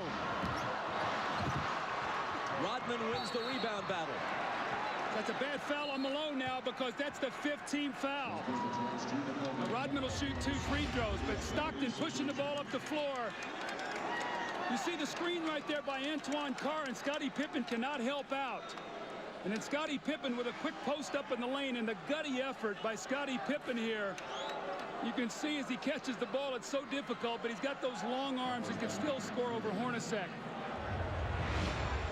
The foul on Malone a moment ago was only his second. Rodman to the line. Remember, he made 4 clutch free throws in game 4. This one is long. Over the year, he's a 55% free throw shooter. See, Isaiah, he shot that ball. As he shot it, he sort of walked away from it. He got to stay with that shot. Yeah, he didn't even take a look at the basket. He has to get set, take a look at it, and knock it down. 4:46 left. If he hits this, he can tie it.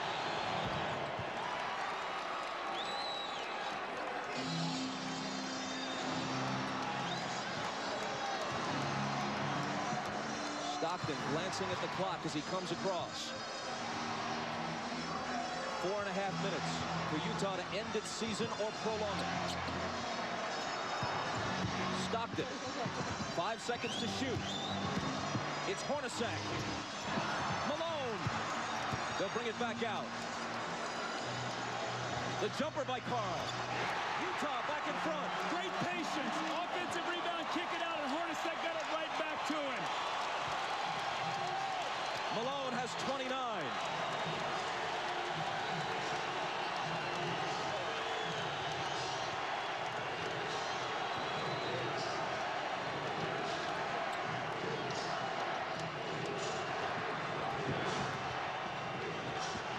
Seconds to shoot. Harper's not the guy they want to have do it, but he has to, and he beats the shot clock and cans a huge shot. Doug, I think Utah is letting Scottie Pippen rest. I would go at him right now. He's trying to guard Antoine Carr, and Antoine Carr has a big advantage over him inside.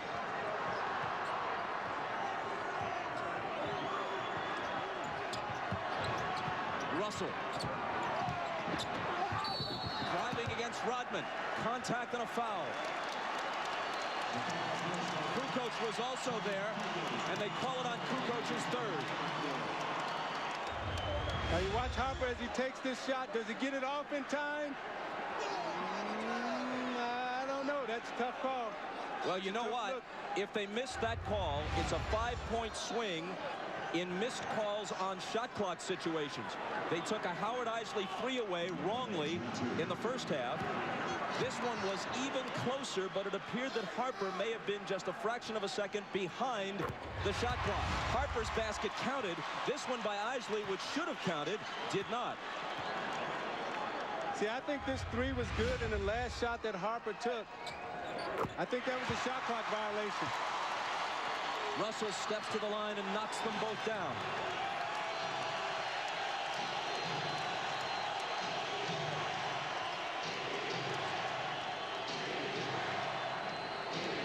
Stockton on Harper. Out to MJ for 3. It's short. Hornacek pegging it ahead to Russell. But Michael, with whatever gas is left in his tank, gets back to pick it off.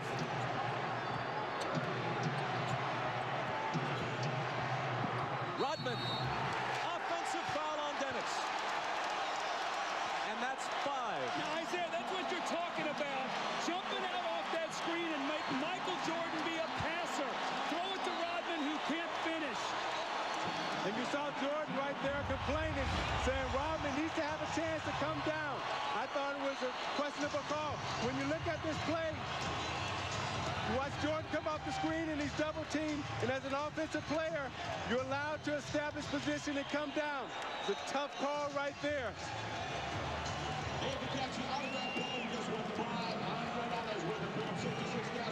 Oh no, says Michael. The Jazz by a basket.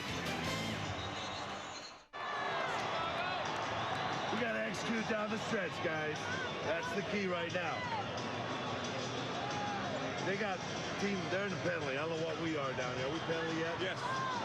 So they're in the penalty too. I guess they're going to Malone. Maybe we want to try double teaming and rotating this time when we get down there quick enough. All right. Although he's been having a little bit of a struggle this quarter. Hey, Dennis, when that guy go baseline, I know you got to help a little bit. When he turn back, I'm going to be there to double. Then we're going to go second guard, Phil. Push the ball up the court. Second guard, Phil with some energy. 2-pass top, 3-pass, pull. These guys on the weak side can be moving. Well, let him be at the guard. All right. And we got to take the ball to the basket on this team. Go after him now. All right. Chance to go up 4. Hornacek throws the pass, and Michael Jordan, with every ounce of energy that he has, goes up and gets the skill. He misses the shot, the 3 that would have put him up 1. Had this gone through, it would have been a 4-point lead for the Jazz. Michael gets back and makes the great steal. Jordan has 37 points on 13 of 32. 2 of 7 in the fourth. He is 3 of 14 in his last 2 fourth quarters.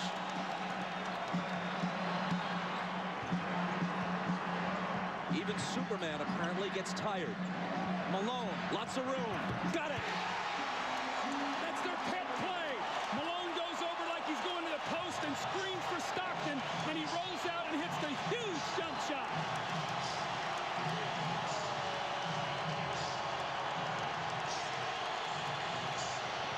Jordan spinning.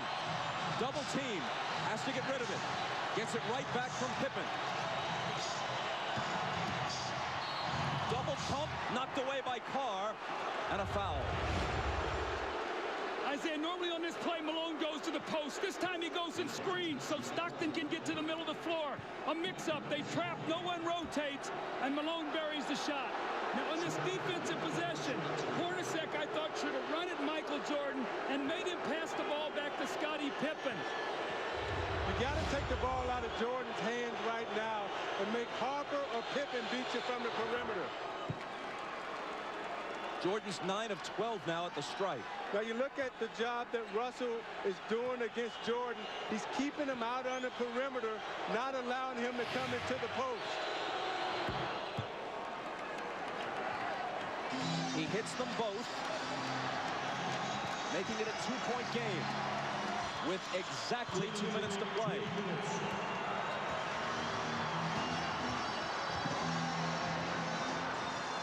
Stockton. Russell with a huge rebound. Tried to throw it off Rodman's leg as he was walking a tightrope and couldn't do it. Chicago back looking to tie.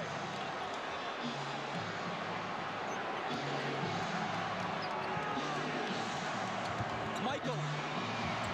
Short. Rebound Stockton. The jumpers come up short when fatigue is a factor. It's true of anyone, even the best of them.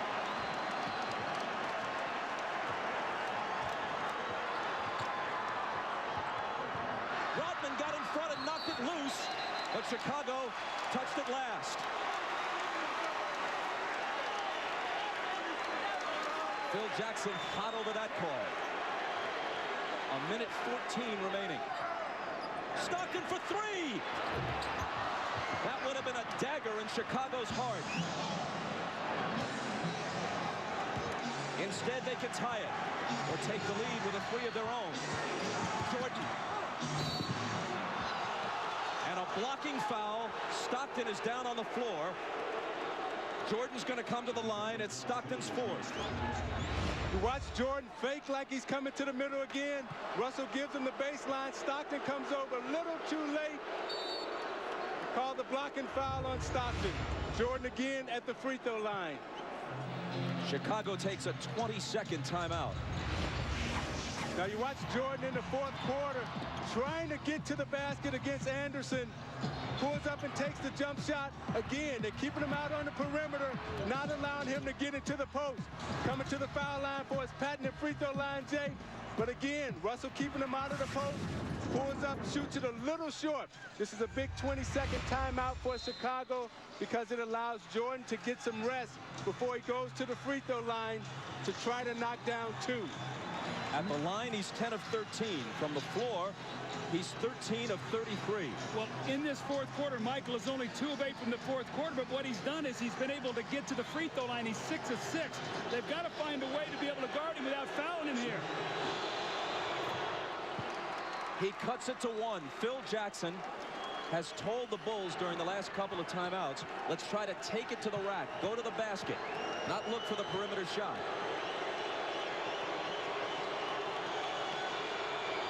Jordan ties it. Maybe the 20-second timeout was, as much as anything, just to give him a breather to gather himself for the crucial free throws.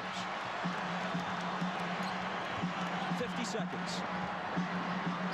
Malone. Cross-court Stockton. A 3. It's there!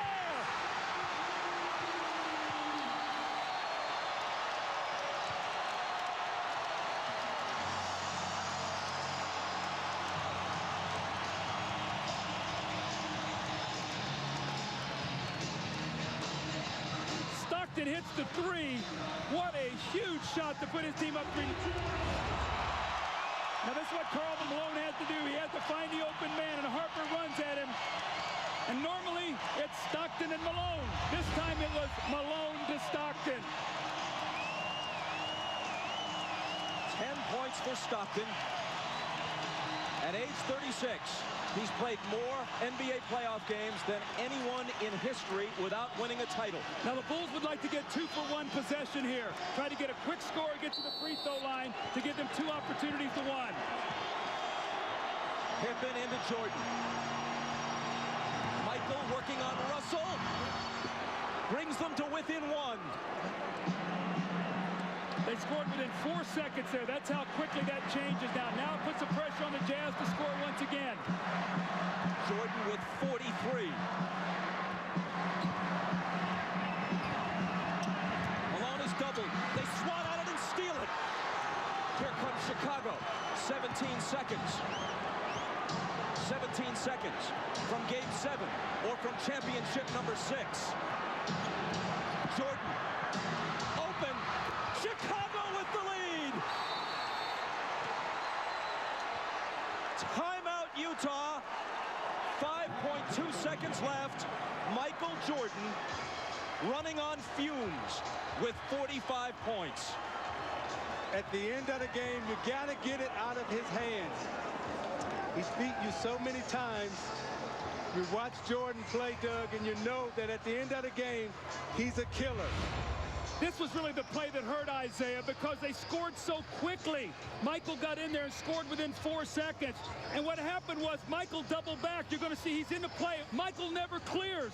So Malone doesn't see him. He comes from the blind side and strips him. So 3 crucial plays here by Michael Jordan now as he gets Brian Russell with a quick crossover. Look at Brian Russell slips. And Michael pulls up and buries the shot to give him a 1-point lead. That may have been, who knows what will unfold in the next several months, but that may have been the last shot Michael Jordan will ever take in the NBA. If that's the last image of Michael Jordan, how magnificent is it? Nothing down the sideline. He throws it in. You got to get right back to it.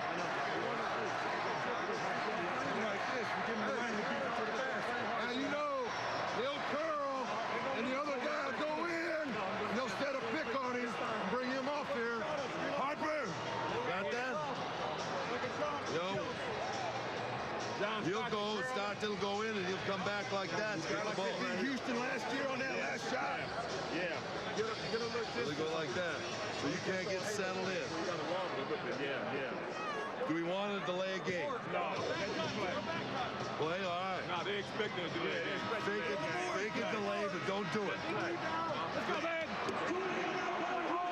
If they score, there's a Game 7. If they don't, for the second straight year, they go out in 6. Stockton. Harper's on him. Behind the screen. Harper got a piece of it. It comes off. The Chicago Bulls Bulls have won their 6th NBA championship, and it's their second three-peat.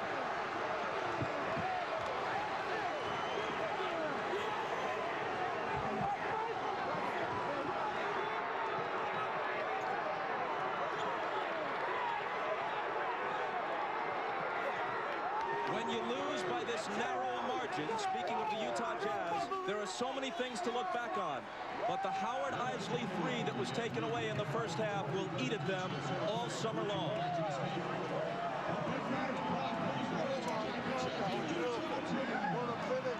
Jackson and Jordan, perhaps for the last time.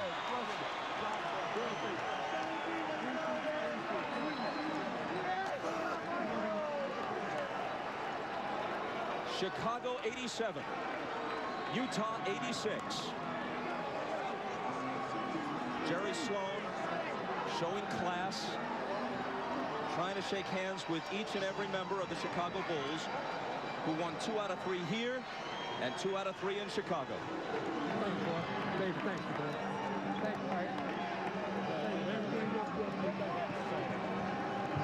Statistically, especially in terms of shooting percentage, Michael Jordan has had better games. But when you consider at age 35, the games he's played this year, the grinding minutes he's played, and Scottie Pippen being all but incapacitated tonight, and the fact that they're on the road, and the fact that the odds would shift to Utah's favor for a Game 7, yes, MJ rose again.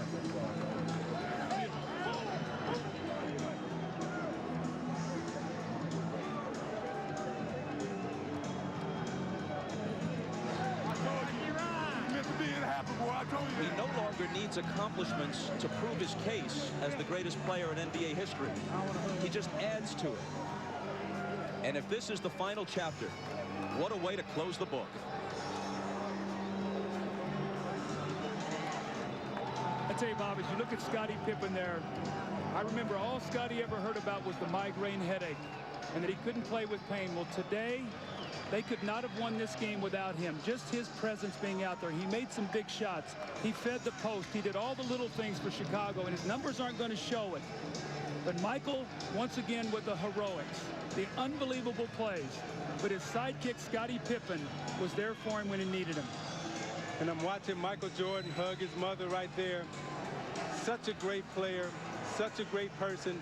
Everything that this game is about, the goodness of it, he represents, and what he's done for the game of basketball and for this Chicago Bulls organization. All of us as former athletes are very thankful to 23 in red. Michael Jordan is as great a competitor as sports has ever seen. He also has an uncanny sense of theater. And as he makes his decision, he'll think about the fact that he could not ask for a better punctuation than this. To not only hit the winning basket, but have it be the last shot he takes this season, maybe the last he'll ever take in a Chicago Bulls uniform, to win the game and the championship by a point. You know, Bob, it's interesting about Michael Jordan. He's a guy who has nothing to prove, but lives his life every day as if he has everything to prove. That's something about his greatness. He's an unbelievable athlete. One more look at a shot you'll be seeing hundreds of times if you're a basketball fan. You'll see it dozens of times on the highlight shows tonight. Stockton gets rid of it. It's short. Harper had a hand in his face and maybe even got a small piece of the ball. I thought Stockton had a great look right there. It was a well-executed play. Stockton and Malone. And that's who you want taking your last shot, because he's made so many big shots for Utah. You know, my heart goes out to Stockton and Malone, because those two, more than any other two athletes in this era, really deserve a shot at wearing a championship ring. A shot can hardly come much closer than that without going in. For the celebration, here's Dan Roberts, the PA man. And now, please direct your attention to center court for the presentation of the 1998 NBA Finals MVP and the Larry O'Brien Championship Trophy. It is now time to make the 1998 championship trophy presentation. Joining me up here are the chairman, Jerry Reinsdorf, Vice President Jerry Krause, head coach Phil Jackson. And to make that presentation, here's the commissioner of the NBA, Mr. David Stern. The two best teams in the NBA this season were the Utah Jazz and the Chicago Bulls. These two teams in these finals, wonderfully matched and motivated, treated the world of basketball to NBA basketball at its heart-stopping best. To both teams, thank you. But to the Chicago Bulls, the 1998 NBA champion, and a team for the ages, congratulations to this team, to this organization, to its fans, and to these great players.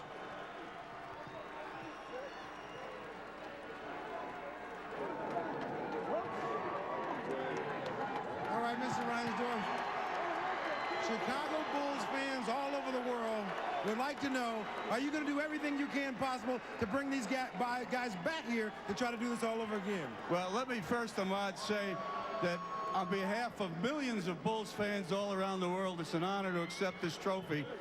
It's only unfortunate that we can't have co-champions, because this Utah Jazz team is just the greatest team that we've ever played. 2 years in a row, they took us as far as you could take anybody.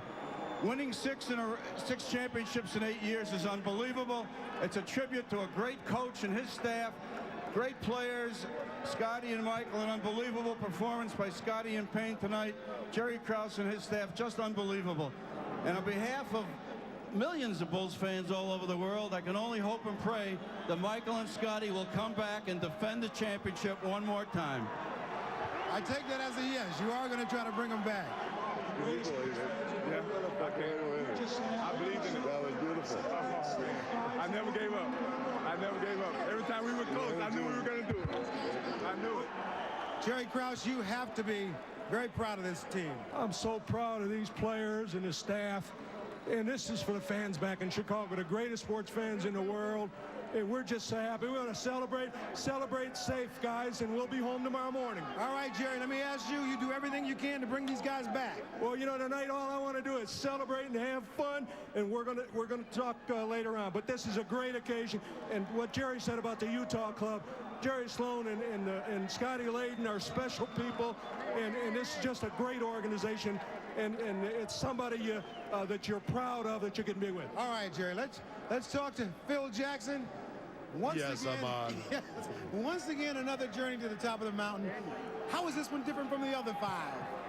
Well, Ahmad, we had to fight our way through this one. This is a real struggle for us this year against overwhelming odds. Maybe not as talented as the last 2 years, but they had a great heart. Hearts of a champion, as Michael has said. They won it. All right, you will celebrate tonight. Are you going to come back? Gee, that's a great question, Ahmad. I'll dodge that one right now. Thanks. All right, Phil. All right, once again, it is now time for the 1998 NBA Finals Most Valuable Player Award. And once again, here's the Commissioner, David Stern. Big surprise. 6 championships, 6 MVPs. Michael Jordan, get over here. You grace us with your presence. You've contributed mightily to our league. And tonight you gave one of the singular performances in the history of the NBA Finals. Thank you and congratulations, 1998 NBA Finals MVP, Michael Jordan.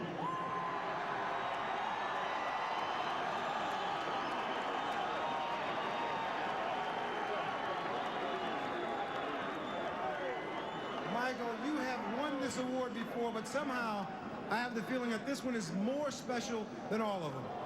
Well, let me say hello to my wife and my kids at home, because they desperately wanted to come. I didn't want them to come here today because I wanted to focus on the game, but I wish they were here to help me celebrate. I know they're there cheering, and I can't wait to get home. But to the Utah fans, you guys are a tough bunch to play in front of. You guys came out with a lot of loyalty and respect for your team.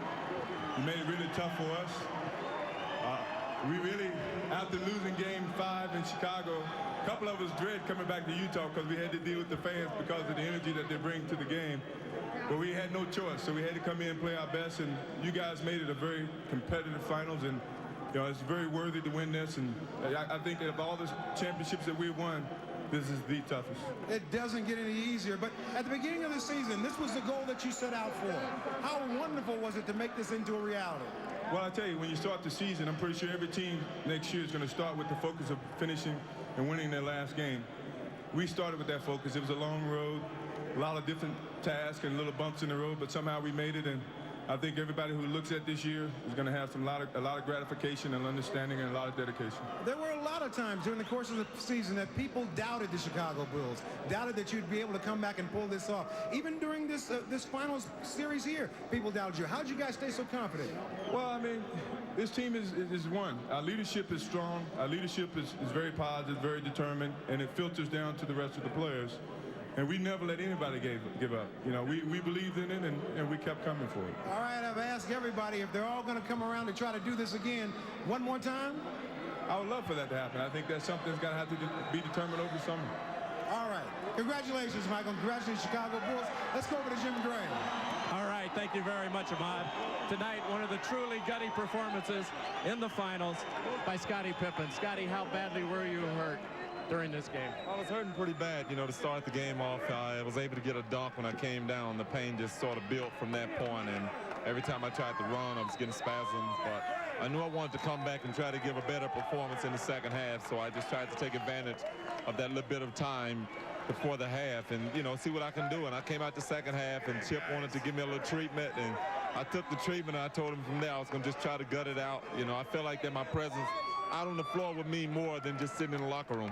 Initially, you didn't think you could come back, and then the miracle happened there at halftime. How much did you revert back to some of the things that had happened to you in the past, and you knew that if you gutted it out this time that it could change all of that? Well, I knew I was going to come back the second half. I have to correct you on that. I knew, but I just didn't know how much I was going to be able to give. I knew I wanted to just hope that the team could stay in the game, keep it close, and if I could come back out, let my presence be known out on the court. Now, Scottie, you were in tears after the game. Was this your most difficult championship, and why the tears this time? Is it maybe because you feel it's ending? Well, I think they all have brought tears to my eyes, but this was so difficult because, you know, I felt like to some degree without me being out on the court that I was kind of letting the team down, and they understood, but, you know, I wanted to be there. I wanted to be a present. I wanted to play a major role in the game, but the other guys came off the bench, held us in there the first half, especially Michael. He had a heck of a game, and, you know, everything else is history. And as for Michael Jordan, all the superlatives have been exhausted and almost all applied. But perhaps the most important one is this: he's authentic. His essence is so much deeper than image. In fact, the image is, in his case, an amplification of something true and substantive. His heart and his athletic integrity every bit as impressive as his artistry. So whenever it ends, it's been an incredible ride for Jordan and the Bulls.